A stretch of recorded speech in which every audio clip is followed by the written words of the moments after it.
Je m'appelle Eleanor. J'ai 71 ans et je ne suis pas la petite vieille faible et impuissante que mon gendre Julien imaginait. Je suis la femme qui a bâti un empire pharmaceutique à partir de rien, avec intelligence, vision et une volonté qui n'a jamais fléchi devant quoi que ce soit ni qui que ce soit. Quand j'avais 24 ans, je travaillais comme assistante dans une petite pharmacie du centre-ville. Je gagnais des cacahuètes, mais j'avais quelque chose que personne d'autre n'avait, j'observais. Je voyais comment les fournisseurs arnaquaient mon patron. Comment les prix augmentaient sans raison. Comment les gens avaient besoin de médicaments et ne pouvaient pas se les permettre. J'ai étudié la chimie pharmaceutique le soir pendant 6 ans tout en travaillant le jour. Sans l'aide de personne, mon mari m'a quitté quand Émilie avait 3 ans parce que, selon ses mots, j'étais « obsédé par mes études au lieu de prendre soin de ma maison ». Il m'a laissé sans un sou, avec une enfant en bas âge et un avenir incertain. Ce fut le meilleur cadeau que cet homme misérable aurait pu me faire. Son départ m'a libéré. J'ai travaillé double, triple poste. J'ai étudié dans les bus de ville, dans les salles d'attente, à tout moment libre.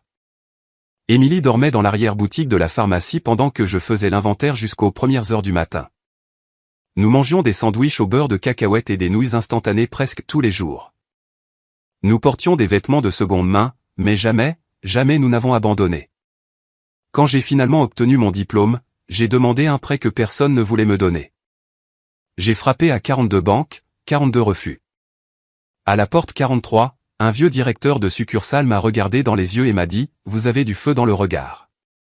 Je vais vous donner une chance. » Avec ce prêt, j'ai ouvert ma première pharmacie, juste une, petite, dans un quartier oublié. Mais j'avais quelque chose que les grandes chaînes comme CVS ou Walgreens n'avaient pas, je connaissais mes gens. Je savais ce dont ils avaient besoin, quand ils en avaient besoin, comment je pouvais les aider. J'offrais des plans de paiement, des consultations gratuites, la livraison à domicile pour les personnes âgées. En 3 ans, j'ai ouvert la deuxième. En 7, j'en avais 10. Aujourd'hui, 35 ans plus tard, ma chaîne compte 120 pharmacies dans 5 États, ses propres laboratoires, et une valeur dépassant les 80 millions de dollars. J'ai bâti tout cela seul, chaque décision, chaque risque, chaque sacrifice. Et je l'ai fait pour une seule raison, Émilie, ma fille, ma seule fille, pour qu'elle n'ait jamais à souffrir comme moi j'ai souffert. Pour qu'elle n'ait jamais à mendier des opportunités, pour qu'elle puisse étudier ce qu'elle voulait, voyager où elle rêvait, être qui elle choisissait d'être. Peut-être était-ce mon erreur. Peut-être l'ai-je tellement protégée qu'elle n'a jamais appris à reconnaître les prédateurs lorsqu'ils s'approchaient avec des sourires charmants. Julien est apparu il y a 2 ans lors d'un gala de charité. Grand, beau, vêtu d'un costume gris qui coûtait probablement plus qu'un salaire mensuel normal. Il s'est présenté comme un consultant financier spécialisé dans les investissements à haut rendement. Émilie était fascinée. J'ai vu quelque chose de différent en lui dès le début. J'ai vu comment il calculait chaque mot, comment il mesurait chaque geste, comment ses yeux s'illuminaient lorsque quelqu'un mentionnait l'argent ou l'immobilier. Mais ma fille était amoureuse. Et je me suis tue parce qu'après tant d'années à l'avoir concentrée uniquement sur sa carrière d'architecte, je la voyais enfin briller pour quelqu'un. Quand Julien m'a demandé la main d'Émilie, il m'a regardé avec ses yeux couleur miel et m'a dit « Eleanor, je promets de prendre soin de votre fille comme du plus grand trésor de ma vie. » J'ai soutenu son regard et je l'ai averti « Julien, ma fille est tout pour moi. Si jamais tu lui fais du mal, tu découvriras qu'il n'y a pas assez de distance sur cette planète pour m'échapper. » Il a souri comme si j'étais juste une mère trop protectrice faisant une scène tendre. Maintenant, je sais que j'aurais dû faire confiance à cet instinct. Le mariage. Ce maudit mariage. Émilie voulait un conte de fées. Quelque chose qui resterait gravé dans la mémoire de tous pour toujours. Et moi, comme l'idiote sentimentale que j'étais, j'ai décidé de lui donner exactement cela, 220 000 $. Le lieu le plus exclusif de toute la ville avec ses jardins infinis pleins de fontaines de marbre et de chemins de pierre. Une robe spécialement acheminée de Milan, couleur champagne, avec des cristaux Swarovski brodés à la main, qui coûtait 32 000 $. 300 personnes sur la liste des invités. Un orchestre symphonique en direct pour la cérémonie. Un groupe international pour la réception. Un dîner gastronomique à 8 plats conçus par un chef qui a cuisiné pour des présidents. Les fleurs. Mon Dieu, les fleurs, roses importées, orchidées exotiques, arrangements qui ressemblaient à des œuvres d'art vivantes. J'ai engagé le meilleur designer floral du pays, le même qui a décoré le mariage d'une célèbre actrice l'année dernière. Chaque centre de table coûtait $1200. $1200 par table, et il y avait 40 tables. Pendant 9 mois. Ce mariage a dévoré ma vie. Réunions hebdomadaires avec les coordinateurs d'événements, dégustation de menus, sélection de vins, test d'éclairage, conception des invitations sur papier de coton avec de l'encre dorée. Émilie était tellement occupée par un grand projet architectural que c'est moi qui ai pratiquement tout coordonné. Et Julien était toujours là, opinant, suggérant, poussant vers des options plus chères. Éléanore, me disait-il de sa voix douce, Émilie mérite le meilleur, et vous avez le pouvoir de le lui donner. On ne se marie qu'une fois dans sa vie. J'ai hoché la tête. J'ai signé des chèques. J'ai approuvé des budgets de plus en plus gonflés parce que je voulais voir ma fille heureuse. Parce qu'après tous les sacrifices, toutes les années de lutte, je pouvais enfin lui offrir quelque chose que je n'avais jamais eu, un mariage de princesse. Et maintenant, à 4 heures du matin, le jour de ce mariage, ma fille me disait que je n'étais pas la bienvenue. Mon fiancé ne veut pas te voir à la cérémonie. Ta présence le met mal à l'aise. Ces mots m'ont brûlé la gorge. Moi, qui avais payé jusqu'à la dernière épingle, qui avait choisi chaque détail, qui m'était plié en 4 pour que ce jour soit parfait, j'étais maintenant un obstacle, une nuisance, quelque chose à cacher. Je me suis assise sur mon lit, observant les ombres que les lampadaires projetaient sur mon plafond. Et puis, comme un éclair, je me suis souvenu de quelque chose de crucial que j'avais découvert il y a 3 mois et qui, dans le chaos de l'organisation du mariage, avait été relégué au fond de mon esprit. Il y a 3 mois, en rangeant le sous-sol de ma vieille maison familiale avant de la vendre, j'ai trouvé un petit coffre-fort caché derrière des tuyaux. Il était rouillé, oublié, couvert de décennies de poussière.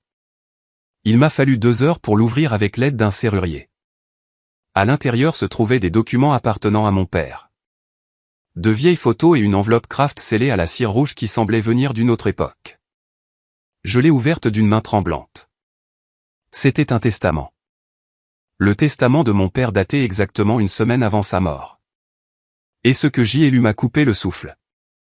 Mon père avait laissé un testament secret que personne ne connaissait. Même ma mère ne l'avait pas mentionné avant de mourir.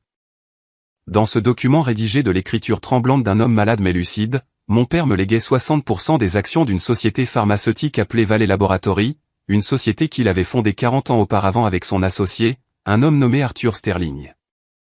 À la mort de mon père, j'avais 23 ans et j'étais dévasté par le chagrin. Arthur était venu aux funérailles, m'avait serré dans ses bras, m'avait dit que tout irait bien, puis il avait disparu. Il ne m'avait plus jamais cherché. Il n'avait jamais mentionné l'entreprise. Il n'avait jamais parlé d'action ou d'héritage. J'avais supposé que mon père était mort en faillite. Qu'il ne restait rien, sauf des dettes. Mais ce testament disait le contraire. Il disait que j'étais propriétaire de 60% d'une entreprise qui, d'après ce que j'ai recherché cette même nuit sur mon ordinateur, valait maintenant environ $120 millions. 120 millions. Mes mains tremblaient tellement que j'ai failli renverser mon café sur le clavier. Cela signifiait que ma part, mon héritage légitime, valait $72 millions. 72 millions qui m'avaient été cachés pendant près de 50 ans. J'ai creusé plus loin. Valley Laboratory était devenu l'un des plus grands producteurs de médicaments génériques du pays. Arthur Sterling était répertorié comme PDG et, selon les registres publics, l'unique propriétaire. Il avait complètement effacé l'existence de mon père de l'histoire de l'entreprise. Sur le site web de l'entreprise, dans les interviews, partout, Arthur se présentait comme le fondateur solitaire, le visionnaire qui avait tout construit à partir de zéro. Il m'avait volé pendant près de 50 ans. Cet homme avait volé mon héritage pendant que je me battais pour survivre, pendant que j'élevais ma fille seule, pendant que je me tuais à la tâche pour bâtir quelque chose à partir de rien. Et il vivait comme un roi avec l'argent qui m'appartenait légalement. Ce matin-là, après avoir lu le message d'Émilie, tout a pris un sens horrible et parfait. Je suis sorti du lit, j'ai allumé toutes les lumières de mon appartement et j'ai sorti ce coffre-fort du placard où je l'avais rangé. J'ai relu le testament, cette fois en cherchant chaque détail, chaque clause, et puis j'ai vu quelque chose que j'avais négligé la première fois, une note manuscrite en marge. De l'écriture serrée de mon père, Arthur a une copie de ce document. Je lui fais confiance pour prendre soin de ma petite fille. Arthur savait depuis le début. Il savait que cet héritage m'appartenait. Et il a choisi de me le voler. Il a choisi de me laisser dans la pauvreté pendant qu'il bâtissait un empire avec le travail et la vision de mon père. J'ai pris mon téléphone et j'ai composé un numéro que j'avais enregistré depuis des années, Robert Vance, le meilleur avocat d'affaires que je connaisse, un homme de 60 ans, implacable, réputé pour ne jamais perdre. Il a répondu à la 4e sonnerie, la voix rauque de sommeil. Éléanore, il est 4h30 du matin. Quelqu'un ferait mieux d'être mort ou, Robert, les jeux interrompus. J'ai besoin que tu viennes chez moi tout de suite. J'ai une affaire qui va faire histoire, et j'ai besoin qu'elle commence aujourd'hui. Il y eut un silence. Puis j'ai entendu des mouvements, des draps froissés, des pas. Donne-moi 30 minutes, a-t-il dit, et il a raccroché. Pendant que j'attendais Robert, j'ai fait autre chose. J'ai ouvert mon ordinateur portable et j'ai commencé à enquêter sur Julian. Vraiment enquêter. Pas comme la recherche superficielle que j'avais faite quand il a commencé à sortir avec Emily. Mais une plongée en profondeur, le genre que je fais quand j'évalue des partenaires commerciaux. J'ai engagé un service d'enquête privé que j'utilisais pour vérifier les antécédents des dirigeants. Je les ai payés le triple pour obtenir des résultats en moins de 6 heures. Robert est arrivé à 5h15. Il est entré dans mon appartement avec sa mallette en cuir, ses cheveux gris en désordre, mais ses yeux complètement éveillés et vifs. Je lui ai versé du café et j'ai posé le testament sur la table. Lisa, lui ai-je dit. Il l'a fait en silence. J'ai regardé ses yeux s'écarquiller à chaque ligne. Quand il a eu fini, il a levé les yeux vers moi. Éléanore, c'est ça. C'est énorme. Si c'est légitime, et cela semble l'être, vous avez droit à une fortune. Nous pouvons poursuivre Arthur Sterling pour fraude, dissimulation d'actifs, enrichissement sans cause. Nous pouvons le détruire. Je ne veux pas le détruire tout de suite, ai-je dit calmement. D'abord, je veux des informations. Je veux savoir exactement ce qu'il a fait, comment il l'a fait, et qui d'autre est impliqué, et je veux que cela reste absolument secret jusqu'à ce que je décide d'agir. Robert a hoché la tête lentement. Il sait comment je travaille. Il connaît ma patience. Combien de temps ai-je, a-t-il demandé. Une semaine, peut-être 2. Mais il y a autre chose. J'ai pris une profonde inspiration. Aujourd'hui, c'est le mariage de ma fille. Je viens d'être mise à la porte de mon propre mariage. Le mariage que j'ai payé. Et j'ai la suspicion que mon gendre sait quelque chose à propos de cet héritage. J'ai besoin que tu enquêtes sur le lien entre Julian et Arthur Sterling. J'ai besoin de savoir s'il y a quelque chose qui les lie. Robert m'a fixé. Pensez-vous que votre gendre a approché votre fille pour l'argent? Je ne le pense pas, Robert. Je le sais. Je le sens dans mes os, mais j'ai besoin de preuves. Nous avons travaillé jusqu'à 7 heures du matin. Robert a passé des appels, envoyé des emails cryptés, activé son réseau de contacts. J'ai fait plus de café et organisé tous les documents que j'avais, le testament, les papiers de l'entreprise de mon père, les anciens relevés bancaires, tout. À 7h30, mon téléphone a sonné. C'était l'enquêteur privé. Madame Éléanore, j'ai des informations préliminaires sur Julian Sanders et croyez-moi, vous allez vouloir entendre ça. Asseyez-vous. Je me suis assise. Julian a des dettes de jeu de 180 000 $ auprès de 3 casinos différents. Il esquive les créanciers depuis 8 mois. De plus, nous avons découvert qu'il a demandé 2 prêts frauduleux en utilisant de fausses informations financières. L'un de ces prêts a été demandé au nom de sa fiancée, Emily, à son insu. Il a falsifié sa signature sur les documents. J'ai senti le sang se glacer dans mes veines. Quoi d'autre, ai-je demandé d'une voix tendue. Il y a une femme. Son nom est Chloé. Ils sont en couple depuis au moins 1 an. J'ai des photos d'eux ensemble dans des hôtels, des restaurants, des voyages. Elle croit que Julian va quitter Emily après le mariage. J'ai des messages entre eux. Dans l'un daté d'il y a 3 semaines, Julian lui écrit « Je dois juste tenir un peu plus longtemps, mon amour. Après le mariage, j'aurai accès à tout. La vieille est riche, et cette idiote d'Emily signera tout ce que je lui mettrai sous le nez. Dans 6 mois, nous serons aux Bahamas, vivant comme des rois. » J'ai fermé les yeux. J'ai respiré. Une partie de moi voulait crier, casser quelque chose, pleurer pour ma fille qui était sur le point d'épouser un monstre. Mais l'autre partie, la partie qui a bâti un empire, la partie qui a tout survécu, cette partie est devenue froide comme la glace. Envoyez-moi tout, ai-je dit. Chaque photo, chaque message, chaque document, et je veux une surveillance active aujourd'hui. Je veux savoir chacun des mouvements de Julian. Compris. J'ai raccroché et j'ai regardé Robert. J'ai besoin d'un plan, ai-je dit. Un plan parfait parce qu'aujourd'hui, je ne vais pas rester à la maison à pleurer. Aujourd'hui, je vais à ce mariage et je vais m'assurer que ce soit un jour que personne n'oubliera jamais. Robert a souri. C'était un sourire dangereux. Alors, nous ferions mieux de nous mettre au travail. Robert et moi avons travaillé comme des machines pendant les heures suivantes. À 9 heures du matin, nous avions déjà l'esquisse d'un plan. À 10 heures, cette esquisse avait des muscles. À 11 heures, elle avait des dents acérées. Le mariage commençait à 18 heures. Nous avions 7 heures pour préparer le coup parfait. La première chose que j'ai faite a été d'appeler Arthur Sterling. J'ai composé le numéro de Valley Pharmaceuticals et j'ai demandé à être transféré directement à lui. La secrétaire a essayé de m'arrêter, mais j'ai utilisé ma voix d'affaires, celle qui n'accepte pas de « non » comme réponse. Dites-lui qu'Eleanor Vance a besoin de lui parler du testament de son partenaire fondateur, Robert Vance. Dites-lui que j'ai des documents légaux qui l'intéressent, et dites-lui que s'il ne me rappelle pas dans 10 minutes, demain matin, il recevra une plainte pour fraude et dissimulation d'héritage. 6 minutes plus tard, mon téléphone a sonné. Eleanor ? La voix d'Arthur semblait vieille, tremblante, mais aussi prudente. Cela fait tant d'années. Comment allez-vous, ma chère ? Ne m'appelez pas ma chère, Arthur.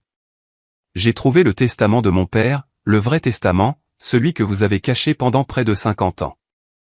Il y eut un long silence. J'entendais sa respiration lourde à l'autre bout de la ligne. Eleanor, je peux expliquer. Je ne veux pas d'explications, les jeux interrompus. Je veux des informations et je les veux maintenant. Connaissez-vous un homme nommé Julian Sanders ? Pourquoi posez-vous cette question à son sujet ? Sa voix avait changé maintenant. Il semblait nerveux.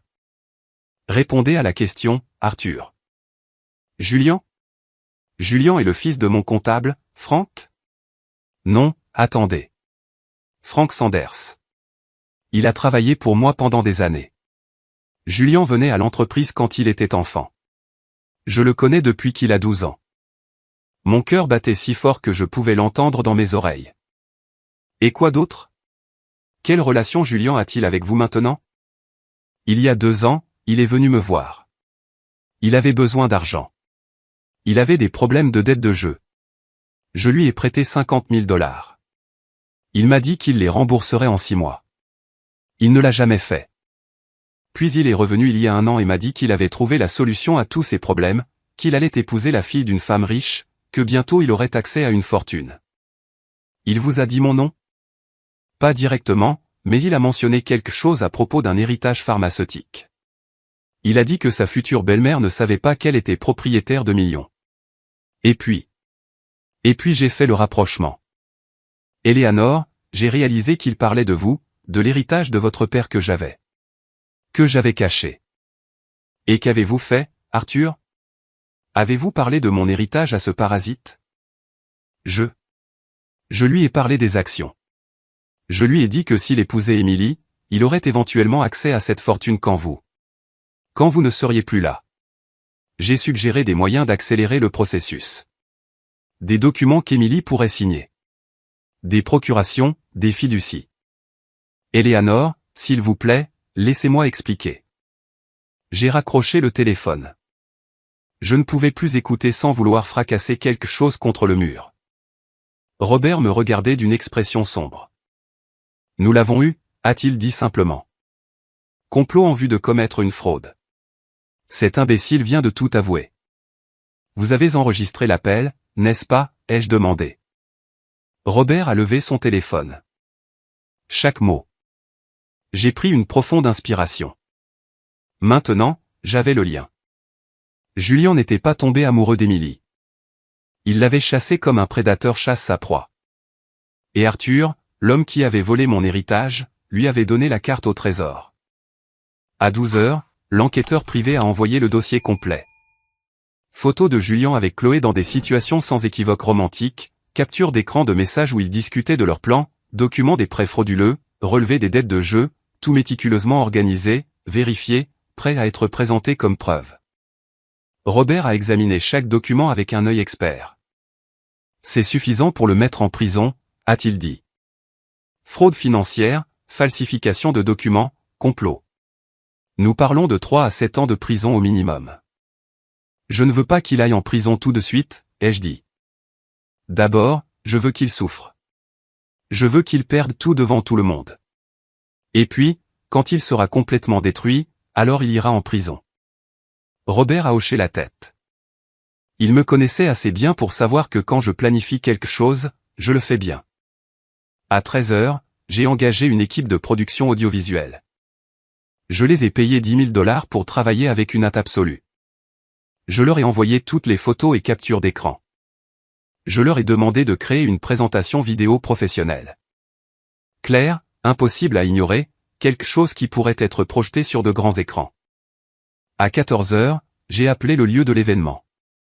C'est Eleanor Vance à l'appareil, ai-je dit à la coordinatrice. Je suis la mère de la mariée et celle qui a payé tout cet événement. J'ai besoin que vous installiez 2 écrans supplémentaires dans la salle principale. De grands écrans.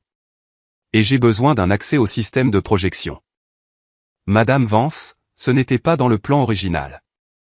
Je vous paierai $20 000 supplémentaires si vous les avez prêts avant 17 heures en espèces. Les écrans seront prêts à 16h30, madame. À 15 heures, j'ai reçu un autre message d'Émilie.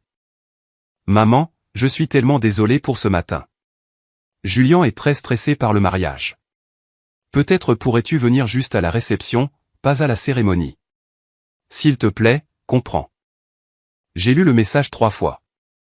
Ma pauvre fille. Si aveugle, si manipulée. J'ai répondu, ne t'inquiète pas, ma chérie. Tout va bien se passer.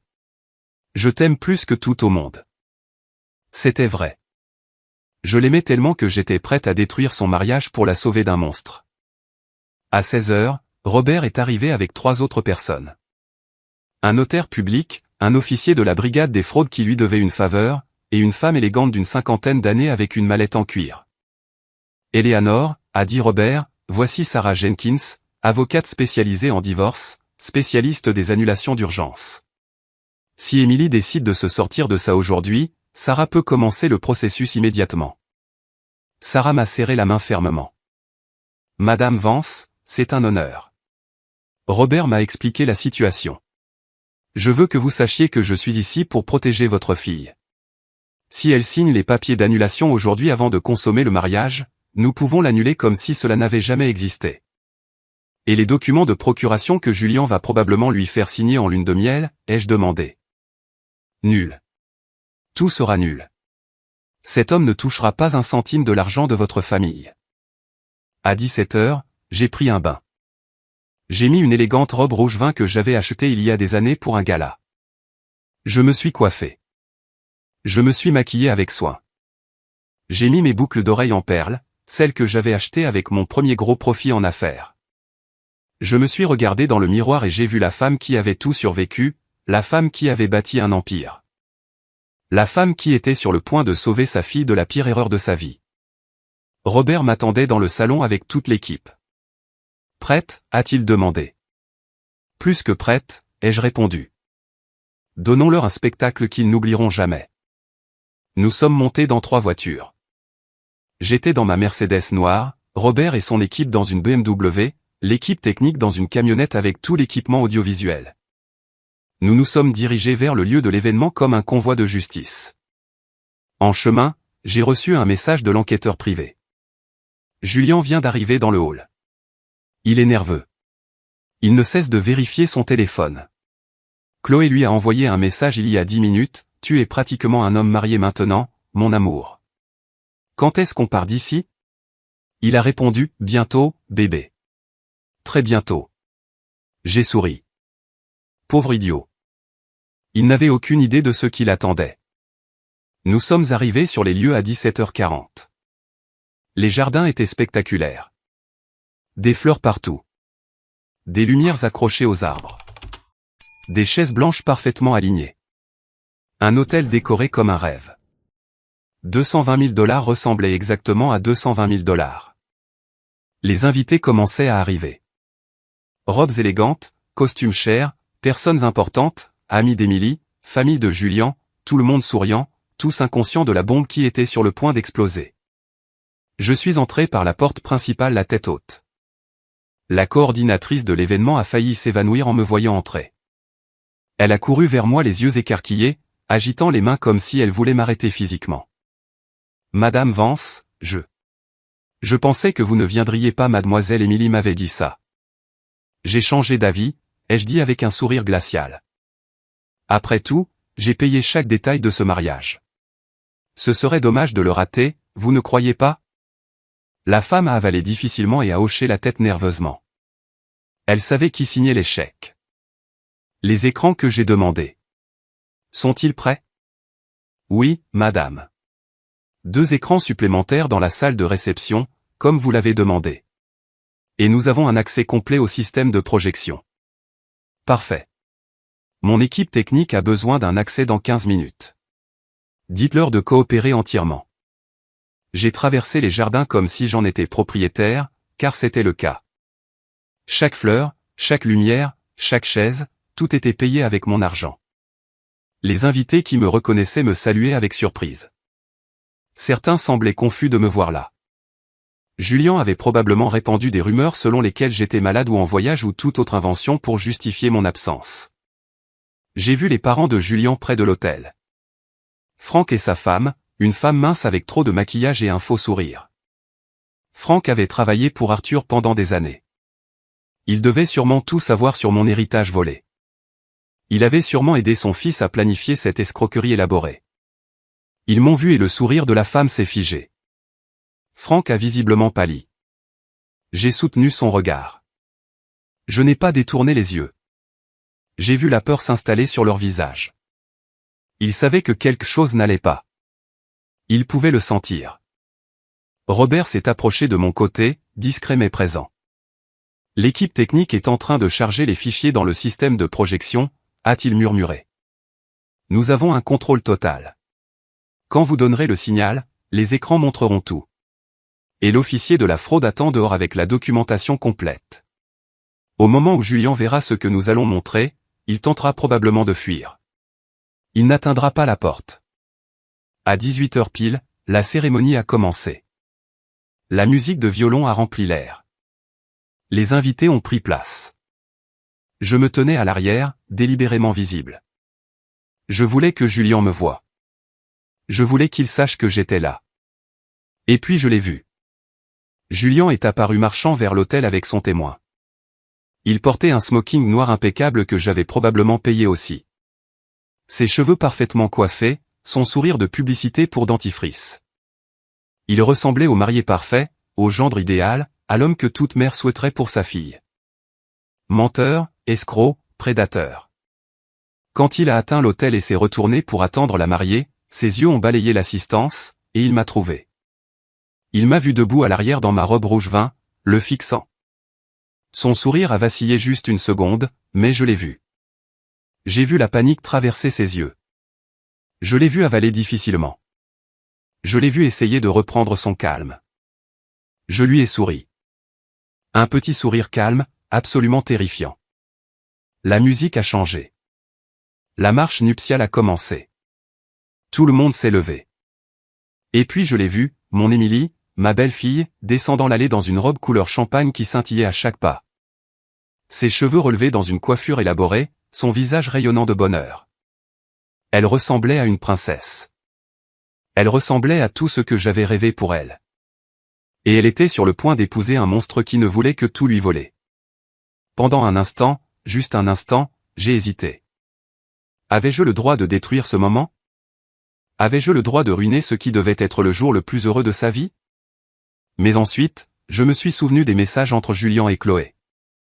Je me suis souvenu des prêts frauduleux. Je me suis souvenu de son plan pour lui faire signer des procurations en lune de miel. Je me suis souvenu que cet homme ne l'aimait pas. Il ne l'a jamais aimé. Il n'aimait que l'argent qu'il pouvait obtenir par elle. Émilie est passée à côté de moi sans me voir. Elle était complètement concentrée sur Julien avec ce regard d'amour pur que seules les personnes qui croient encore au conte de fées ont. Elle a atteint l'hôtel et a remis son bouquet de roses blanches à sa demoiselle d'honneur. Julien a pris ses mains. L'officiant a commencé à parler. Nous sommes réunis ici aujourd'hui pour célébrer l'union d'Émilie et Julien. Je me suis déplacé silencieusement sur un côté du jardin où j'avais une meilleure vue. Robert m'a suivi. J'ai sorti mon téléphone et j'ai envoyé un message à l'équipe technique, attendez mon signal. Quand je dirai maintenant, activez les écrans. La cérémonie a continué. Vœux traditionnels, jolis mots sur l'amour éternel et l'engagement. Julien les a récités d'une voix douce et émouvante qu'il avait probablement pratiquée devant le miroir. Émilie pleurait de bonheur. Quelques invités pleuraient aussi. C'était la scène parfaite d'une romance parfaite. Tout était un mensonge. L'officiant a atteint la partie cruciale, si quelqu'un ici présent connaît une raison pour laquelle ces deux personnes ne devraient pas être unies par les liens sacrés du mariage, qu'il parle maintenant ou se taise à jamais. Le silence est tombé sur le jardin. C'était le moment traditionnel où personne ne dit jamais rien. Le moment qui n'existe que par formalité. J'ai fait un pas en avant. J'ai une raison, ai-je dit d'une voix claire et forte. 200 têtes se sont tournées vers moi. Émilie m'a vu pour la première fois. Son visage est passé de la confusion à la joie. Maman, tu es venue? Je pensais que... Oui, mon amour. Je suis venu parce que je t'aime trop pour te laisser faire la plus grande erreur de ta vie. Julien a lâché les mains d'Émilie. Son visage a perdu toute couleur. Éléanore, c'est inapproprié. Ce n'est ni le moment ni l'endroit pour... Pourquoi, Julien? Pour dire la vérité. Pour montrer à ma fille qui tu es vraiment. L'officiant semblait complètement perdu. Les invités murmuraient. Émilie me regardait avec un mélange de confusion et de douleur. Maman, qu'est-ce que tu fais? S'il te plaît, ne gâche pas ça. Je ne gâche rien, mon amour. Je te sauve. Je me suis tourné vers Robert. Maintenant. Robert a envoyé le message. Immédiatement, les écrans géants entourant le jardin se sont allumés et la présentation a commencé. Première image, Julien embrassant une femme brune sur une terrasse d'hôtel. La date dans le coin, il y a 3 semaines. Émilie a halté. Les murmures se sont transformés en exclamations. C'est un mensonge. Ces photos sont des photomontages, a crié Julien. Deuxième image, Julien et la même femme dans un lit d'hôtel. Clairement dans une situation intime. Date, il y a 2 mois. Éléanore. Arrêtez ça immédiatement. Le père de Julien s'est levé. Asseyez-vous, Franck, ai-je dit froidement. Vous saviez exactement quel genre de fils vous avez élevé.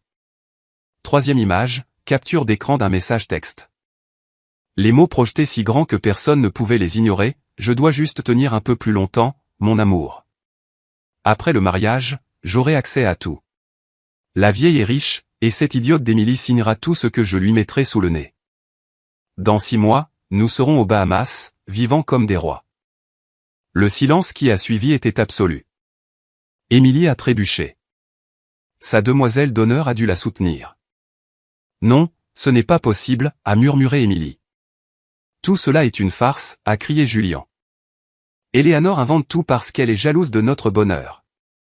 Quatrième image, document de prêt. La signature d'Émilie sur des demandes qu'elle n'avait jamais vues. Des falsifications criminelles claires et évidentes. Ces prêts, ai-je dit, élevant la voix pour que tout le monde entende, ont été demandés en votre nom, Émilie, à votre insu et sans votre consentement. Julien a falsifié votre signature. Il a obtenu 200 000 $ en utilisant votre identité. C'est un crime fédéral. Cinquième image, relevé de dettes de jeu. Casino Royal, 120 000 $. Golden Palace, 35 000 $. Diamond Club, 25 000 $. Votre futur mari, ai-je poursuivi, doit 180 000 $ au casino. Il a des créanciers à ses trousses, et il prévoyait d'utiliser votre argent, l'argent de notre famille, pour payer ses dettes de jeu compulsifs. Julien a essayé de marcher vers les écrans comme s'il pouvait les éteindre physiquement. Arrêtez ça. Vous n'avez pas le droit. Robert s'est interposé avec 2 agents de sécurité qu'il avait engagés spécifiquement pour ce moment. J'ai tous les droits, ai-je dit, parce que j'ai payé pour ce mariage, chaque centime, et parce que j'ai autre chose à montrer. 6e image, un enregistrement audio converti en forme d'onde visuelle sur les écrans. J'ai appuyé sur lecture sur mon téléphone. La voix d'Arthur Sterling a rempli le jardin par les haut-parleurs. Julian est venu me voir il y a 1 an et m'a dit qu'il avait trouvé la solution à tous ses problèmes, qu'il allait épouser la fille d'une femme riche, que bientôt il aurait accès à une fortune. Je lui ai parlé des actions d'Eleanor. Je lui ai dit que s'il épousait Emily, il aurait éventuellement accès à cette fortune. J'ai suggéré des moyens d'accélérer le processus, des documents qu'Emily pourrait signer, des procurations, des fiducies.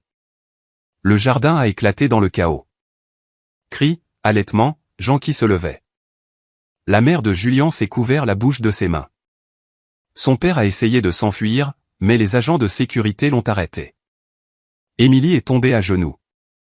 Sa robe à 32 000 $ s'est froissée sur l'herbe. Elle pleurait d'une manière qui me brisait le cœur. J'ai couru vers elle, mais Julian est arrivé le premier.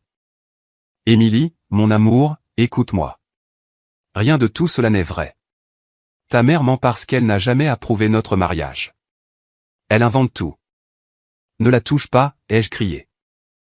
N'ose pas toucher ma fille avec tes mains sales. Robert est apparu à mes côtés avec d'autres documents. Monsieur Sanders, a-t-il dit d'une voix officielle, j'ai ici des mandats d'arrêt pour fraude financière, falsification de documents et complot en vue de commettre une fraude. J'ai également une ordonnance restrictive temporaire vous interdisant d'approcher Emily Vance ou tout membre de sa famille. Julian a reculé. Son visage est passé de la panique à une rage pure. Vous ne pouvez pas me faire ça. J'aime Emily. Tout cela est un malentendu. Un malentendu? Une voix féminine a fendu l'air. Nous nous sommes tous tournés. Une femme brune dans une robe rouge moulante marchait entre les rangées de chaises. Je l'ai reconnue immédiatement d'après les photos. Chloé, un malentendu, Julian, a-t-elle répété. Comme quand tu m'as promis que nous serions ensemble après aujourd'hui? Comme quand tu m'as dit que ce mariage n'était qu'une formalité pour obtenir l'argent? Emily a levé les yeux, le mascara coulant sur ses joues. Qui es-tu? Je suis Chloé, la vraie petite amie de cet homme. Nous sommes ensemble depuis 2 ans. Il m'a promis qu'il t'épouserait uniquement pour avoir accès à l'argent de ta famille et qu'après il te divorcerait et nous partirions ensemble. Chloé a regardé Julian avec mépris. Mais j'ai réalisé quelque chose aujourd'hui. S'il te ment, il me ment aussi. Cet homme n'aime personne d'autre que l'argent. Julian a essayé de parler, mais les mots ne sont pas sortis. Il ressemblait à ce qu'il était, un escroc pris dans ses propres mensonges. Les parents de Julian ont essayé de se faufiler à travers la foule. Robert a fait un signe et les agents les ont arrêtés aussi. Frank Sanders, a dit Robert d'une voix forte. En tant que comptable de Valley Laboratory pendant 15 ans, vous saviez pour l'héritage caché d'Eleanor Vance. Vous avez aidé Arthur Sterling à cacher ses actifs, et vous avez entraîné votre fils à exécuter cette fraude. Des accusations vous attendent également. La mère de Julian a commencé à sangloter de façon dramatique. Nous ne savions rien. Mon mari est innocent. Mon fils est innocent. Votre fils, ai-je dit d'une voix glaciale, prévoyait de tout voler à ma fille. Il prévoyait de lui faire signer des documents légaux qui lui donneraient un contrôle total sur ses finances. Et vous le saviez. Les messages que nous avons interceptés montrent que vous l'avez conseillé sur la façon de manipuler Emily émotionnellement. Je me suis approché d'Emily, qui était toujours agenouillée sur l'herbe, tremblante. Je me suis agenouillé à ses côtés, sans me soucier que ma robe se salisse. Mon amour, ai-je murmuré. Je sais que ça fait mal. Je sais que ton cœur est brisé, mais je jure que j'ai fait ça pour te sauver. Cet homme ne t'a jamais aimé. Il ne t'a vu que comme un moyen d'obtenir de l'argent. Emily m'a serré dans ses bras et a pleuré contre mon épaule. Elle a pleuré comme je ne l'avais pas vue pleurer depuis qu'elle était petite fille. J'ai caressé ses cheveux et les laissé évacuer toute sa douleur. Autour de nous, les invités étaient sous le choc total. Certaines personnes prenaient des photos avec leur téléphone. D'autres se contentaient de regarder bouche bée. Les amis proches d'Emily se sont approchés, formant un cercle protecteur autour de nous. Sarah Jenkins, l'avocate spécialiste du divorce, est apparue avec sa mallette. Emily, a-t-elle dit d'une voix douce mais ferme, la cérémonie n'a pas été achevée. Il n'y a pas de mariage légal. Mais si Julian vous a fait signer un document avant aujourd'hui, j'ai besoin que vous me le disiez maintenant. Emily a levé la tête, les yeux rouges et gonflés. Il y a une semaine, il m'a fait signer quelque chose. Il a dit que c'était pour la lune de miel afin qu'il puisse faire des réservations à mon nom. Je n'ai pas tout lu. J'ai juste signé là où il m'a dit. Sarah et Robert ont échangé des regards inquiets. Vous vous souvenez du type de document, a demandé Sarah. Il y avait beaucoup de pages. Des petits caractères. Julian m'a dit de ne pas m'inquiéter. Que c'était juste la routine de voyage. Procuration, a murmuré Robert. Probablement lui donner accès aux comptes bancaires, aux propriétés, aux décisions financières. Nous pouvons l'annuler, a dit Sarah rapidement. Avec les preuves de fraude que nous avons, tout document signé sous de faux prétextes est légalement nul. Julian ne touchera pas un centime. À ce moment-là, Julian a tenté de s'enfuir. Il s'est retourné et a couru vers la sortie du jardin. Il n'est pas allé loin. L'agent de la fraude financière que Robert avait amené l'a intercepté. En quelques secondes, Julian a été menotté. Lâchez-moi. C'est illégal. Vous ne pouvez pas m'arrêter à mon propre mariage. Ce n'est pas votre mariage, ai-je dit en me levant. C'est le mariage que j'ai payé. Et techniquement, il n'y a pas de mariage. Il n'y a pas d'union. Il n'y a rien d'autre qu'un criminel arrêté pour ses crimes. Je me suis dirigé vers Julian. Je me suis planté devant lui. Cette femme de 71 ans regardant ce prédateur de 38 ans qui pensait pouvoir détruire ma famille. Vous pensiez que j'étais une vieille femme stupide avec de l'argent, ai-je dit d'une voix basse, mais assez forte pour que tout le monde entende. Vous pensiez pouvoir manipuler ma fille, voler notre fortune et disparaître au coucher du soleil avec votre maîtresse. Mais vous avez fait une erreur fondamentale, Julian. Vous avez sous-estimé la femme qui a bâti un empire à partir de zéro. La femme qui a survécu à des choses pires que vous. La femme qui protégera sa fille à tout prix. Je me suis rapproché jusqu'à ce que nos visages soient à quelques centimètres l'un de l'autre. Vous allez en prison. 3 à 7 ans pour fraude financière. Vos parents feront également face à des accusations. Arthur Sterling va tout perdre pour avoir caché mon héritage. Et je vais personnellement m'assurer que chaque jour que vous passerez enfermé, vous vous souviendrez que c'est votre propre cupidité qui vous a détruit. Julian m'a craché dessus. Littéralement craché au visage. Les officiers l'ont immédiatement plaqué au sol. Des cris ont rempli le jardin. Emily a crié. Mais j'ai simplement essuyé mon visage avec un mouchoir que Robert m'a offert. Ça, ai-je dit calmement, est une agression sur un témoin. Ajoutez 6 mois de plus à sa peine. Les officiers ont traîné Julian en l'emmenant, tandis qu'il hurlait des obscénités.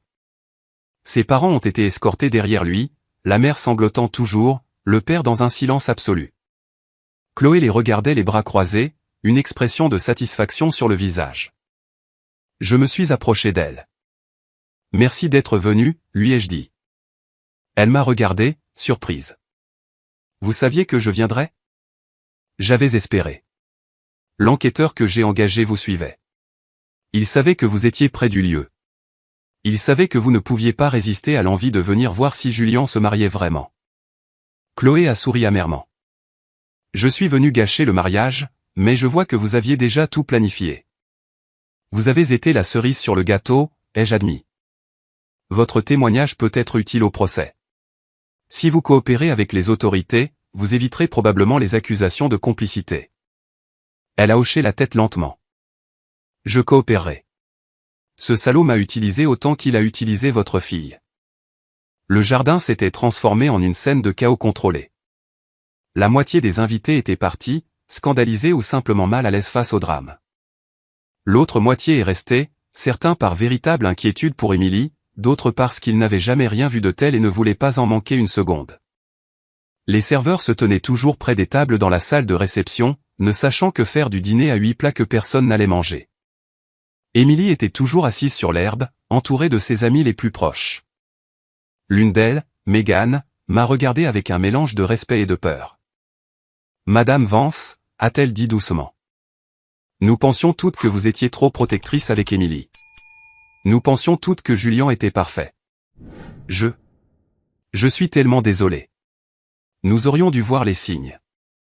Ne vous excusez pas, ai-je répondu. Les prédateurs comme Julien sont experts pour cacher qui ils sont vraiment. Ils trompent tout le monde. C'est pourquoi ils sont si dangereux. Je me suis agenouillé à côté d'Émilie à nouveau. Son visage était détruit, mais il y avait quelque chose de différent dans ses yeux maintenant. Ce n'était plus seulement de la douleur. C'était aussi de la compréhension. Elle commençait à assimiler la vérité. « Maman » a-t-elle murmuré. « Quand as-tu su ? Quand as-tu su que Julien était ? Était ça ? J'ai eu des soupçons dès le début, ai-je admis. Quelque chose chez lui ne m'a jamais semblé sincère, mais les soupçons ne sont pas des preuves.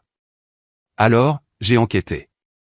Et quand j'ai trouvé le testament de ton grand-père il y a 3 mois, tout a commencé à prendre sens.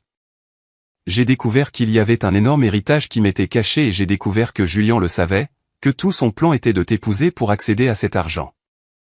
Émilie a fermé les yeux. Je me sentais si aimée, a-t-elle murmuré. Chaque mot qu'il me disait, chaque geste romantique, chaque promesse. Tout était un mensonge. Tout n'est pas un mensonge dans ta vie, mon amour. Mon amour pour toi est réel. L'amour de tes amis est réel. Et maintenant tu es libre d'un homme qui t'aurait détruite. Robert s'est approché discrètement. Eleanor, Arthur Sterling vient d'arriver. Il est dehors et demande à vous parler. Il dit qu'il veut régler tout cela en privé. J'ai souri sans humour. Bien sûr, il veut régler ça en privé. Après 50 ans à me voler, maintenant il veut négocier. Dites-lui d'entrer, mais que ce soit ici, devant tout le monde. Plus de secrets. Plus de mensonges cachés. Quelques minutes plus tard, Arthur Sterling est entré dans le jardin. C'était un homme de près de 80 ans aux cheveux complètement blancs et à la canne en bois élégante. Il avait l'air riche, prospère, respectable, tout cela bâti sur l'argent qu'il m'avait volé. Les invités restants l'ont reconnu. Arthur Sterling était célèbre dans le monde pharmaceutique. Un magnate, un philanthrope, un homme qui aurait bâti son empire grâce à un travail acharné et une vision. Des mensonges. Tous des mensonges. Eleanor, a-t-il dit d'une voix tremblante. S'il vous plaît, parlons en privé. Nous n'avons pas besoin de faire ça devant. Devant des témoins complets. Bien sûr que nous avons besoin de témoins, Arthur, parce que vous avez opéré dans l'ombre pendant 50 ans. Il est temps que la vérité éclate.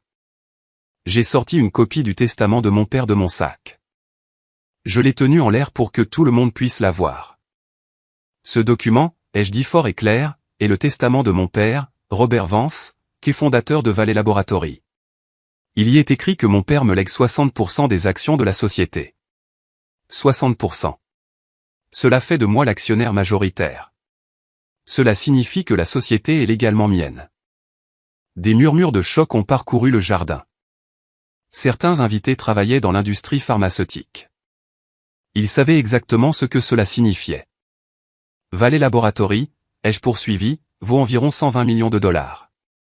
Mais 60% équivalent à 72 millions. 72 millions que cet homme m'a cachés pendant près de 50 ans pendant que je me battais pour survivre. Pendant que j'élevais ma fille seule, pendant que je bâtissais ma propre entreprise à partir de zéro. Arthur a chancelé.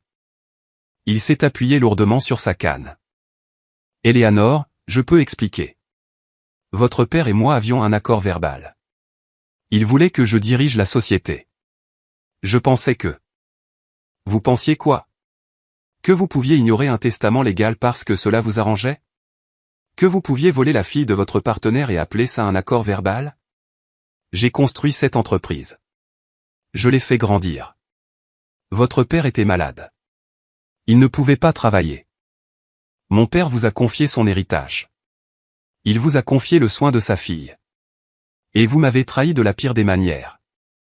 Robert a fait un pas en avant avec d'autres documents. Monsieur Sterling, nous avons la preuve que vous avez délibérément caché ce testament. Nous avons l'enregistrement de votre confession téléphonique admettant que vous connaissiez l'héritage de Madame Vance. Et nous avons la preuve que vous avez conspiré avec Julian Sanders pour escroquer Emily Vance. C'est suffisant pour des accusations criminelles en plus de la poursuite civile. Le visage d'Arthur est devenu gris. Pendant un instant, j'ai cru qu'il allait avoir une crise cardiaque là, sur place. Quoi? Que voulez-vous, Eleanor? De l'argent? Je vous donnerai de l'argent. Je vous donnerai tout ce que vous demandez. Juste ne rendez pas cela public. Ma réputation, mon entreprise, ma famille. Votre famille? Ma voix est devenue glaciale. Êtes-vous inquiet pour votre famille maintenant? Où était cette préoccupation quand j'étais une mère célibataire qui se battait pour nourrir ma fille? Où était-elle quand je travaillais 18 heures par jour juste pour survivre? Où était-elle quand ma fille portait des vêtements de seconde main parce que je ne pouvais pas me permettre de lui en acheter de nouveaux? Des larmes coulaient sur mes joues maintenant. Des années de douleur, de lutte, de sacrifice, tout remontait à la surface. Vous avez volé mon avenir. Vous avez volé la sécurité que mon père voulait me donner. Vous avez volé 50 ans de vie sans souci financier. Et maintenant vous venez ici, inquiet pour votre réputation. Émilie s'est levée lentement. Elle s'est dirigée vers moi et m'a pris la main. Maman, a-t-elle dit doucement. Qu'est-ce que tu vas faire? Je l'ai regardée. Ma belle-fille. La raison pour laquelle je m'étais battu si fort. La raison pour laquelle j'avais tout survécu. Je vais faire ce qui est juste, ai-je dit. Je me suis tourné vers Arthur. Vous avez deux options. Option 1, transférer immédiatement les 60% des actions qui m'appartiennent légalement, plus 50 ans de dividendes accumulés avec intérêt. Nous calculons que cela représente environ 95 millions de dollars. Vous démissionnerez également de votre poste de PDG et n'aurez plus jamais rien à voir avec l'entreprise. Arthur a ouvert la bouche pour protester. Mais j'ai continué, option 2, je vous poursuis pour fraude, dissimulation d'actifs, enrichissement sans cause et complot. Le procès sera public. Les médias couvriront chaque détail. Votre nom sera détruit. Votre famille sera ruinée, et vous perdrez quand même l'entreprise, mais sans aucun accord favorable. Vous finirez en prison à 80 ans. Le silence qui a suivi fut absolu. Tous les regards étaient tournés vers Arthur, le grand Arthur Sterling, le respecté magnate pharmaceutique, réduit à un vieil homme tremblant, piégé dans ses propres mensonges. Vous avez 24 heures pour décider, ai-je ajouté. Robert a tous les documents prêts. Signez demain à 18 heures où nous nous verrons au tribunal. Arthur m'a regardé les yeux pleins de larmes. Il n'était plus l'homme d'affaires puissant. Il n'était qu'un vieil homme effrayé qui savait qu'il avait perdu. Je signerai, a-t-il murmuré. Je signerai demain. Sage décision. Arthur s'est retourné pour partir. Mais je me suis approché de lui une dernière fois. Une dernière chose, ai-je dit doucement, juste pour qu'il puisse l'entendre. Mon père vous considérait comme son meilleur ami. Il vous a fait confiance en tout, et vous l'avez trahi. J'espère que chaque centime que vous dépenserez de l'argent qu'il vous reste vous rappellera l'amitié que vous avez détruite et la famille que vous avez ruinée. Arthur a quitté le jardin comme un homme vaincu. Ses épaules affaissées, sa démarche hésitante, l'image de la puissance détruite. Je me suis tourné vers les invités restants. Environ 50 personnes étaient encore là, témoins de tout. Je sais que ce n'était pas l'événement que vous attendiez, ai-je dit. Je sais que vous êtes venu célébrer un mariage et qu'à la place vous avez été témoin de cela. Mais je ne regrette rien. J'ai protégé ma fille de la pire erreur de sa vie, et j'ai récupéré ce qui m'appartenait légalement. Si cela vous fait me considérer comme une méchante, je l'accepte. L'une des invitées, une femme âgée aux cheveux argentés, a commencé à applaudir. Puis une autre et une autre. Bientôt, presque tous les restants applaudissaient. Vous avez fait ce qu'il fallait, a crié quelqu'un. Cet homme méritait d'être exposé, a dit une autre voix. Émilie m'a serré fort dans ses bras. Merci, maman, a-t-elle murmuré contre mon épaule. Merci de m'avoir sauvé. La coordinatrice de l'événement s'est approchée timidement, l'expression de la confusion absolue sur son visage. Madame Vance, que faisons-nous avec? Avec tout? Elle a fait un geste ample vers la salle de réception où les tables étaient parfaitement décorées, la nourriture préparée, l'orchestre en attente, le dîner, la musique, les fleurs. J'ai regardé autour de moi. 220 000 $ de décoration, de nourriture et de divertissement que personne n'allait apprécier. Pendant un instant, j'ai senti le poids de l'argent gaspillé, mais ensuite j'ai eu une meilleure idée. Combien de personnes sont encore là, ai-je demandé. La coordinatrice a compté rapidement.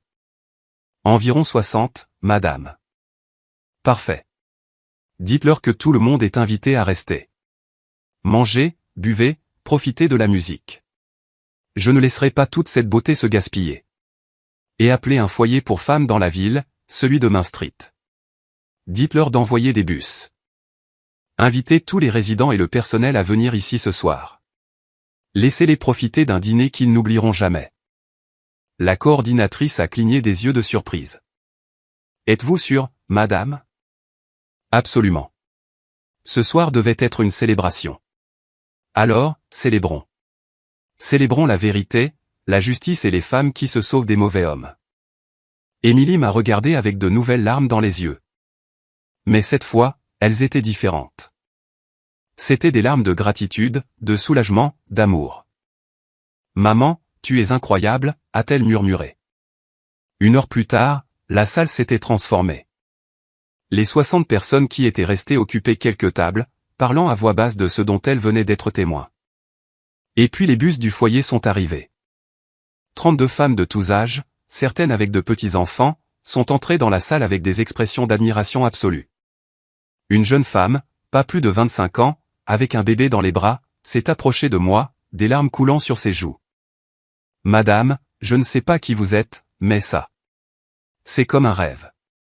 Il y a 3 mois, j'ai échappé à mon mari qui me battait. Je vis au foyer avec mon fils. Nous n'avons rien mangé d'aussi bon depuis. Depuis des années. Je l'ai serré dans mes bras avec précaution, essayant de ne pas écraser le bébé. Profitez de chaque bouchée, ma chère. Et rappelez-vous, vous êtes plus forte que vous ne le pensez. Si j'ai pu survivre et prospérer, vous le pouvez aussi. » Émilie m'a rejointe, toujours dans sa robe de mariée, et a commencé à parler aux femmes du foyer. Elle leur a raconté son histoire, ce qui venait de se passer, comment sa mère l'avait sauvée d'un mariage désastreux. Les femmes l'ont écoutée, fascinées, certaines hochant la tête avec compréhension, reconnaissant des schémas de manipulation et d'abus qu'elles avaient elles-mêmes vécus. L'orchestre a commencé à jouer, non pas de la musique de mariage, mais quelque chose d'entraînant, de festif, de libérateur. Certaines femmes du foyer ont commencé à danser avec leurs enfants. Les invités originaux se sont mêlés à elles, partageant des histoires, offrant des mots d'encouragement. Robert s'est assis à côté de moi à l'une des tables principales. « Vous avez transformé un désastre en quelque chose de magnifique », a-t-il dit avec un sourire sincère. « Cela demande une force particulière. J'ai appris il y a longtemps que nous pouvons choisir comment nous réagissons aux tragédies, ai-je répondu. Je pourrais pleurer sur l'argent perdu et le mariage ruiné, ou je pourrais faire quelque chose de significatif avec tout ça. Et demain, a-t-il demandé, quand Arthur viendra signer les documents? Demain, je reprendrai ce qui m'appartient, et ensuite je déciderai quoi faire de cette entreprise. Peut-être la vendre. Peut-être la garder et l'utiliser pour faire quelque chose de bien. Je ne sais pas encore, mais pour la première fois en 50 ans, le choix sera le mien. La nuit a continué avec une énergie étrange mais magnifique. La directrice du foyer, une femme d'une 50aine d'années aux cheveux courts et aux yeux bienveillants, m'a approché vers 22 heures. Madame Vance, je tiens à vous remercier personnellement. Beaucoup de ces femmes ont eu des vies très difficiles. Ce soir, ne serait-ce que pour quelques heures, elles se sentent comme des princesses. Vous leur donnez de l'espoir. De quoi le foyer a-t-il besoin, ai-je demandé directement. Argent, ressources, espace. Elle a semblé surprise par la question directe. De tout ce qui précède. Honnêtement, nous sommes toujours à pleine capacité. Nous devons refuser des femmes parce que nous n'avons pas de place. Nous avons besoin de rénovation, de plus de personnel, de programmes de formation professionnelle. Envoyez-moi un budget détaillé demain, ai-je dit. Je suis sur le point de recevoir un héritage considérable. J'aimerais en utiliser une partie pour agrandir le foyer. Considérez cela comme le début d'un partenariat à long terme. La femme est restée sans voix un instant, puis m'a serré fort dans ses bras. Émilie observait tout depuis une autre table, entourée de ses amis. Megan lui avait apporté une assiette de nourriture qu'elle avait à peine touchée. La demoiselle d'honneur avait retiré son voile et la coiffe élaborée, laissant ses cheveux libres. Elle avait l'air plus jeune ainsi, plus vulnérable, mais aussi plus libre. Je me suis approché d'elle. « Comment te sens-tu, ma chérie ?» Émilie a regardé son assiette. Puis elle m'a regardé. J'ai l'impression de me réveiller d'un cauchemar, comme si les 2 dernières années étaient. Je ne sais pas. Comme si j'étais sous un sortilège ou quelque chose. Comment n'ai-je pas vu les signes? Maman, comment étais-je si aveugle? Parce qu'il était doué pour ce qu'il faisait. Les manipulateurs sont experts pour faire en sorte que leurs victimes se sentent spéciales, aimées, uniques. Il t'a subtilement isolé de moi, n'est-ce pas? En te faisant sentir que j'étais trop protectrice, que je ne comprenais pas son amour. Émilie a hoché la tête lentement. Il m'a dit que tu n'approuverais jamais personne parce que personne ne serait assez bien pour ta fille. Il m'a fait sentir que je devais choisir entre lui et toi et j'ai mal choisi. Tu n'as pas mal choisi, mon amour. Tu as été manipulé. Il y a une différence. Et maintenant tu es libre. Megan est intervenue doucement. Émilie, nous sommes toutes tombées sous son charme aussi. Julien nous a convaincus qu'il était parfait, que vous étiez le couple idéal. Même lorsque ta maman exprimait des doutes, nous pensions que c'était juste de la paranoïa maternelle. Une autre amie a ajouté, maintenant que je vois tout avec le recul, il y avait des signes, comme quand Julien insistait toujours sur les endroits les plus chers pour sortir, ou comment il mentionnait toujours l'entreprise de ta mère. Ou comment il s'agaçait quand tu ne pouvais pas lui prêter d'argent. Émilie a fermé les yeux. Il m'a demandé d'emprunter 15 000 $ le mois dernier. Il a dit que c'était pour une dépense professionnelle temporaire et qu'il me rembourserait dans 2 semaines. Il ne l'a jamais fait. J'ai sorti mon téléphone et j'ai pris une note mentale pour ajouter cela à la liste des accusations. Chaque détail compte pour l'affaire judiciaire, ai-je dit. Tout ce dont tu te souviens, aussi petit que cela puisse paraître, dis-le-moi. Pendant l'heure suivante, Émilie et ses amis ont rappelé des dizaines de petits drapeaux rouges, mensonges sur son emploi du temps, changement d'humeur soudain, appels qu'il devait prendre en privé, voyage d'affaires qui ne semblait jamais aboutir à quelque chose de concret. Chaque histoire était une autre pièce du puzzle montrant qui était vraiment Julien. Vers minuit, la plupart des femmes du foyer étaient parties, heureuses et rassasiées avec les restes emballés par les serveurs. Les invités originaux étaient également partis. Seule Émilie, ses amis les plus proches, Robert, Sarah l'avocate, et moi sommes restés. Sarah a ouvert sa mallette et en a sorti des documents. Émilie, j'ai besoin que vous signiez ces papiers ce soir. Ce sont des déclarations sous serment confirmant que vous n'avez jamais eu l'intention de donner à Julien une procuration sur vos finances. Que tout document que vous avez signé l'a été sous de faux prétextes. Cela nous aidera à annuler légalement tout ce qu'il vous a fait signer. Émilie a signé sans hésitation, sa main tremblant légèrement. « Dois-je le revoir » a-t-elle demandé doucement. « Au tribunal ?»« Probablement » a admis Sarah. « Mais vous ne serez pas seul. Votre mère sera là. Je serai là. Et il sera menotté dans une combinaison de prison, faisant face à des années derrière les barreaux. Vous aurez tout le pouvoir, a ajouté Robert. Julien essaiera probablement de conclure un accord avec le procureur. Plaider coupable à des accusations moins graves en échange d'une peine réduite. C'est ce que font tous les lâches quand ils réalisent qu'ils ne peuvent pas gagner. Je ne veux pas qu'il s'en tire facilement, a dit Émilie d'une voix plus forte qu'elle ne l'avait eue depuis des heures. Je veux qu'il subisse toutes les conséquences de ce qu'il a fait. J'ai souri. Voilà ma fille, la force qu'elle a héritée de moi, enfin à la surface. Alors nous nous assurons que cela arrive, ai-je promis. À 1 heure du matin, nous sommes finalement arrivés à mon appartement. Émilie est venue avec moi, toujours dans sa robe de mariée froissée. Je ne voulais pas qu'elle soit seule cette nuit-là. Robert nous avait accompagnés pour s'assurer que nous arrivions en toute sécurité. Et maintenant il nous disait au revoir à la porte. Demain à 18h pile, m'a-t-il rappelé. Arthur signera les documents de transfert d'actions dans mon bureau. Je veux que vous soyez là pour le voir de vos propres yeux. Je serai là, ai-je promis. Une fois à l'intérieur, j'ai aidé Émilie à retirer cette robe à 32 000 $ qu'elle ne porterait plus jamais.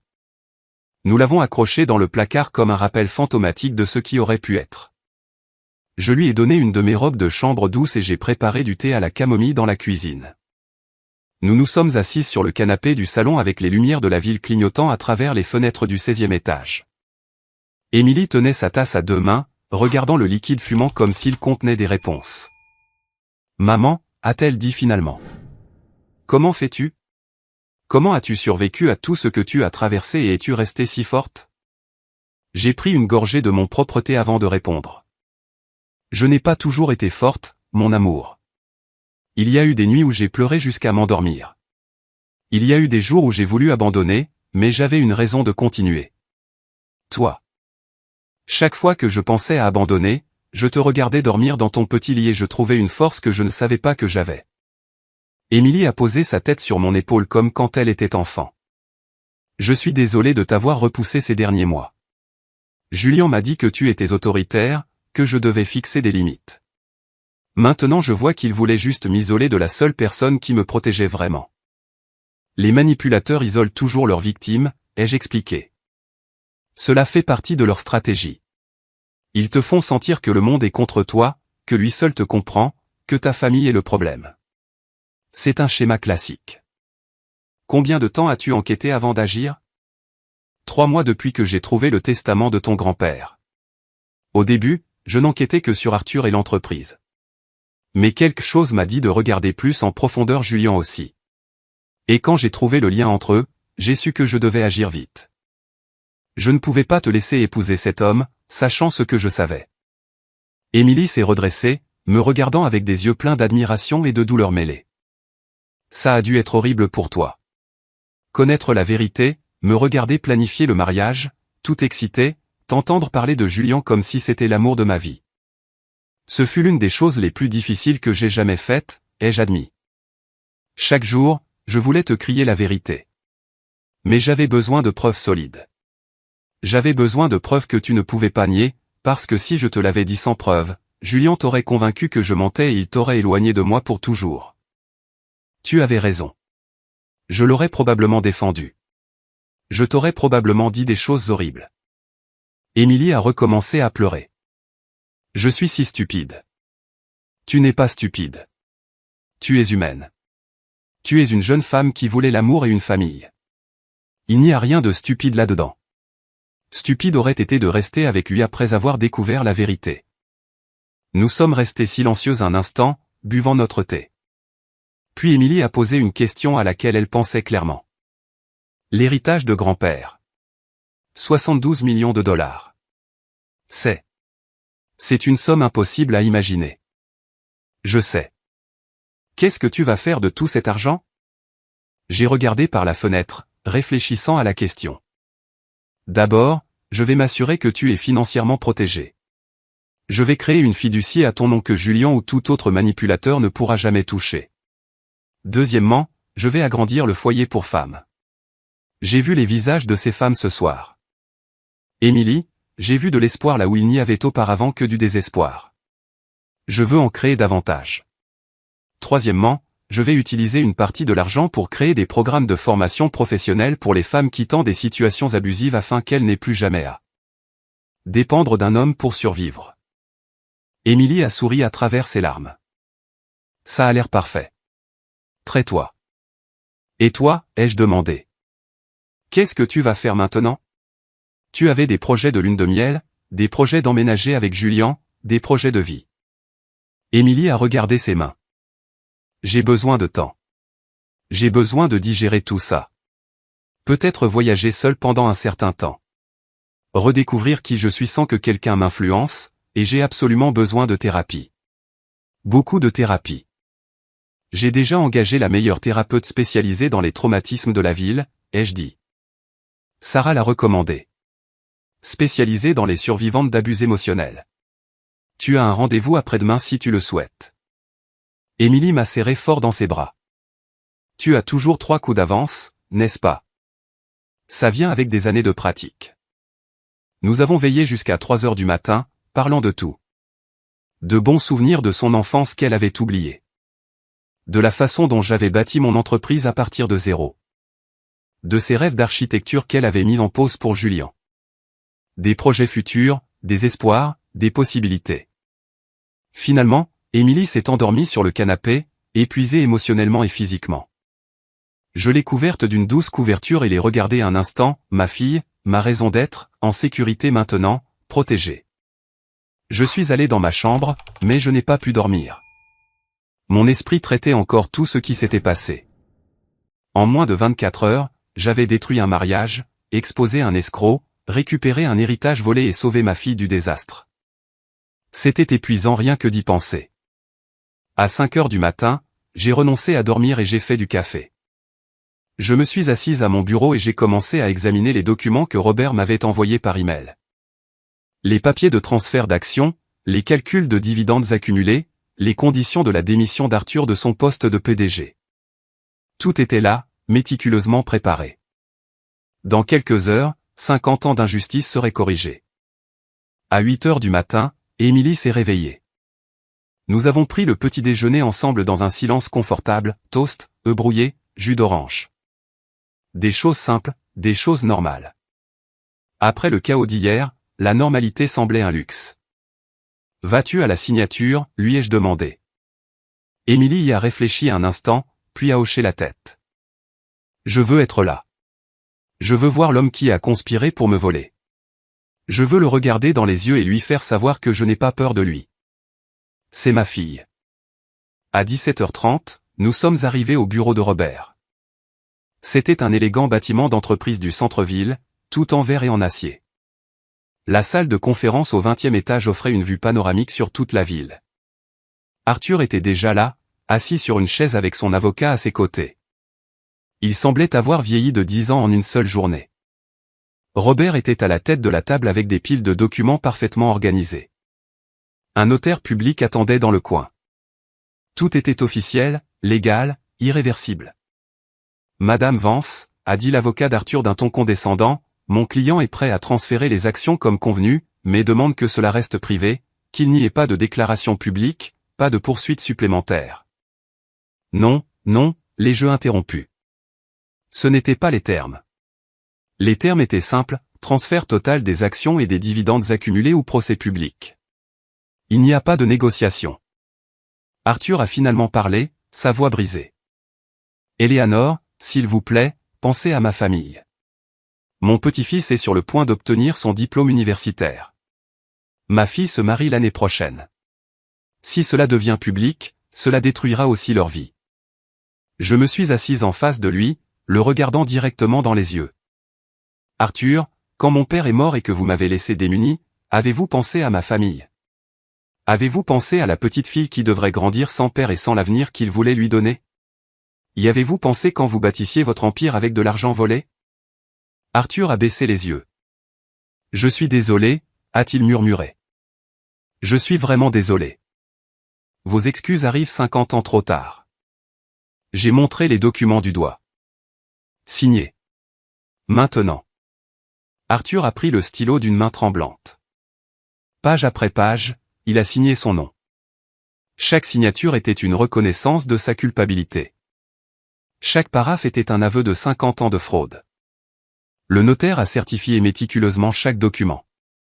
L'avocat d'Arthur a tout examiné avec une expression sombre, sachant que son client avait complètement perdu. Quand il a signé le dernier document, Robert a rassemblé tous les papiers et les a placés dans un dossier en cuir. « Effectivement », a dit Robert. À partir de ce moment, Éléanore Vance est propriétaire de 60% de Valley Laboratory. Les 95 millions de dollars en actions et dividendes accumulés seront transférés sur son compte dans les 72 heures.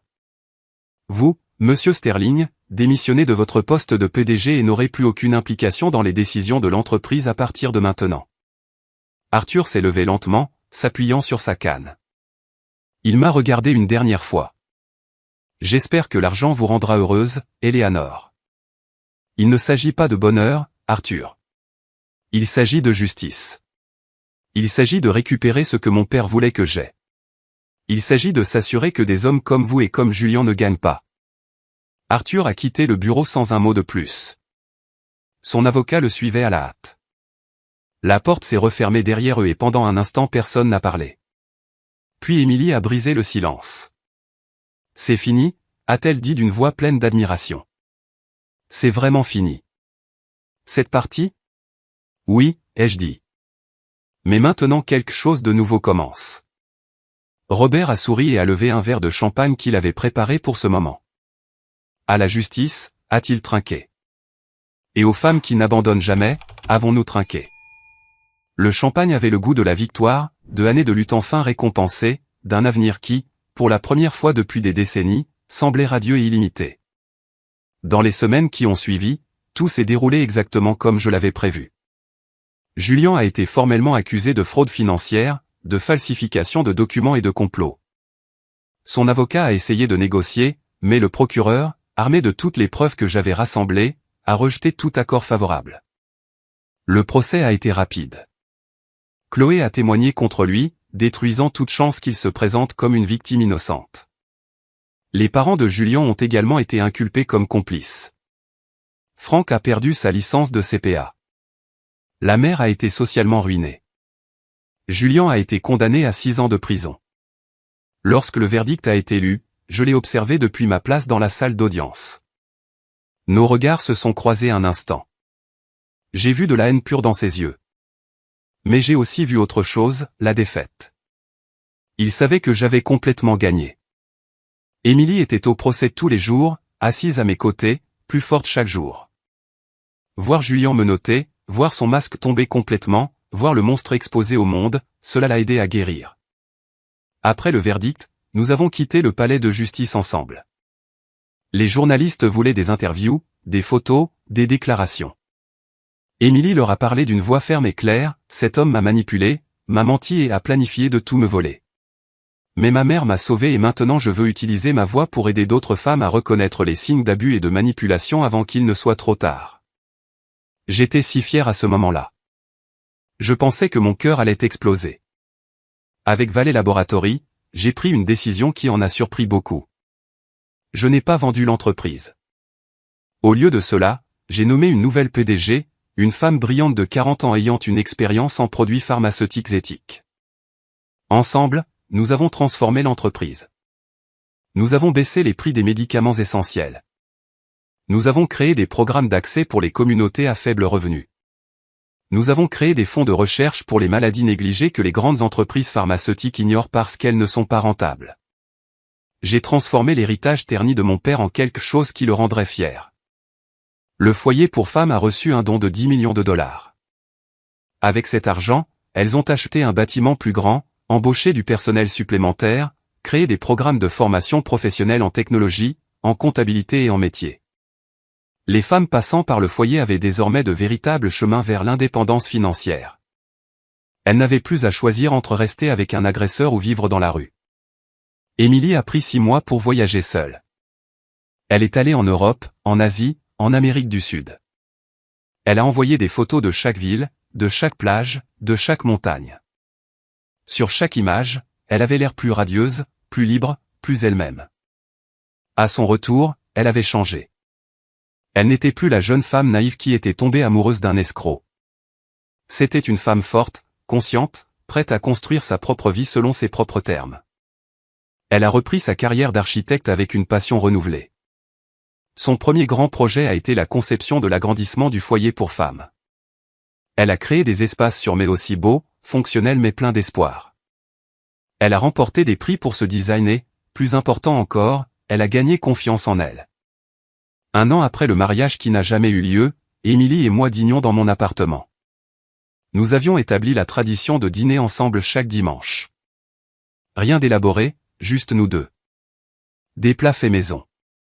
Des conversations honnêtes. Maman, a dit Émilie en coupant son poulet. Il y a quelque chose que je veux te dire. Qu'est-ce que c'est, ma chérie? J'ai rencontré quelqu'un. Mon cœur s'est arrêté une seconde. Toutes les peurs de mère protectrice sont revenues instantanément. Détends-toi, a dit Émilie, en riant, voyant mon expression. J'ai appris ma leçon. J'ai enquêté sur lui complètement avant même d'accepter un deuxième rendez-vous. Je sais que tu l'as probablement aussi enquêté. J'ai ri. Prise un peu. Caleb Mendes, 32 ans, architecte comme toi. Pas de dette, pas de casier judiciaire, bénévole dans une soupe populaire le samedi. Semble décent. Plus que décent, maman. Il est sincère. Il est gentil sans arrière-pensée. Il ne se soucie pas de mon argent parce qu'il a le sien. Et quand je lui ai raconté toute l'histoire de Julien, il n'a pas eu peur. Il s'est mis en colère pour moi. Il voulait me protéger. « L'aimes-tu » ai-je demandé. Émilie y a réfléchi attentivement avant de répondre. C'est encore tôt pour ce mot. Mais il me plaît. Et ce qui est plus important, j'aime qui je suis quand je suis avec lui. Je me sens libre d'être moi-même. Je n'essaie pas de lui plaire ou de devenir ce qu'il veut, juste moi. C'est exactement comme ça que l'amour véritable devrait être, ai-je dit.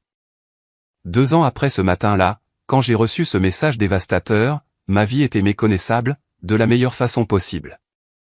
Mon entreprise pharmaceutique continuait de prospérer. Le foyer pour femmes avait aidé plus de 300 femmes à échapper à des situations abusives et à commencer de nouvelles vies. Émilie était fiancée à Caleb, et cette fois j'étais sincèrement heureuse pour elle. Julien était toujours en prison, là où il devait être. Arthur était décédé 6 mois après avoir signé les documents. Une crise cardiaque. Certains disaient que c'était la honte qui l'avait tué. Je n'ai rien ressenti en apprenant sa mort. Ni satisfaction ni tristesse, juste de l'indifférence. Il n'avait plus de pouvoir sur moi. Un après-midi, j'étais dans mon bureau, examinant des propositions pour un nouveau programme de bourse médicale pour les étudiants à faible revenu, lorsque mon téléphone a sonné. C'était un numéro inconnu. Normalement, je ne réponds pas à ces appels, mais quelque chose m'a poussé à décrocher. Madame Vance ? Une voix jeune et nerveuse. Oui, qui est-ce ? Je m'appelle Chloé. Je ne sais pas si vous vous souvenez de moi. J'étais l'autre femme de Julien. Je suis restée silencieuse un instant, surprise. Je me souviens de vous. De quoi avez-vous besoin ? Je voulais juste vous remercier d'avoir exposé Julien, de m'avoir montré qui il était vraiment. Après le procès, j'ai réalisé qu'il m'utilisait aussi. Il m'a promis un avenir qu'il n'avait jamais eu l'intention de réaliser. Et maintenant, je suis en thérapie, je travaille sur moi-même, je comprends pourquoi je suis tombé dans ces mensonges. J'ai vu aux nouvelles tout ce que vous faites pour les femmes victimes d'abus. Et je voulais juste vous dire merci. Vous avez sauvé votre fille. Mais d'une certaine manière, vous m'avez aussi sauvé. J'ai senti des larmes inattendues monter dans mes yeux. Chloé, nous méritons toute une deuxième chance. Nous méritons toutes d'apprendre de nos erreurs et de grandir. Je suis heureuse que vous trouviez votre chemin. Moi aussi, Madame Vance. Moi aussi. Quand j'ai raccroché le téléphone, je me suis tenu debout, regardant par la fenêtre de mon bureau. La ville s'étendait devant moi, pleine de vie, d'histoires, de femmes menant leur propre bataille. Et j'utilisais ma fortune retrouvée, ma deuxième chance, pour les aider à gagner. À 73 ans, j'ai finalement compris quelque chose de fondamental. La vengeance ne consiste pas à détruire ceux qui vous ont fait du mal. Elle consiste à bâtir quelque chose de si beau et de si significatif avec votre vie que leur trahison ne devient rien de plus qu'une note de bas de page dans votre histoire. Julien voulait me voler. Arthur m'a volé pendant 50 ans, mais au final, aucun d'eux n'a pu voler ce qui importait vraiment, ma force, ma dignité, ma capacité à aimer et à protéger ma fille, et ma volonté de rendre le monde meilleur. Ce matin-là, quand j'ai lu ce message cruel, j'aurais pu abandonner. J'aurais pu accepter l'humiliation. J'aurais pu pleurer en silence et laisser les hommes méchants gagner. Mais je ne l'ai pas fait, parce que je suis Eleanor Vance et les femmes comme moi n'abandonnent pas. Nous nous battons, nous gagnons. Et ensuite, nous utilisons notre victoire pour aider les autres à faire de même.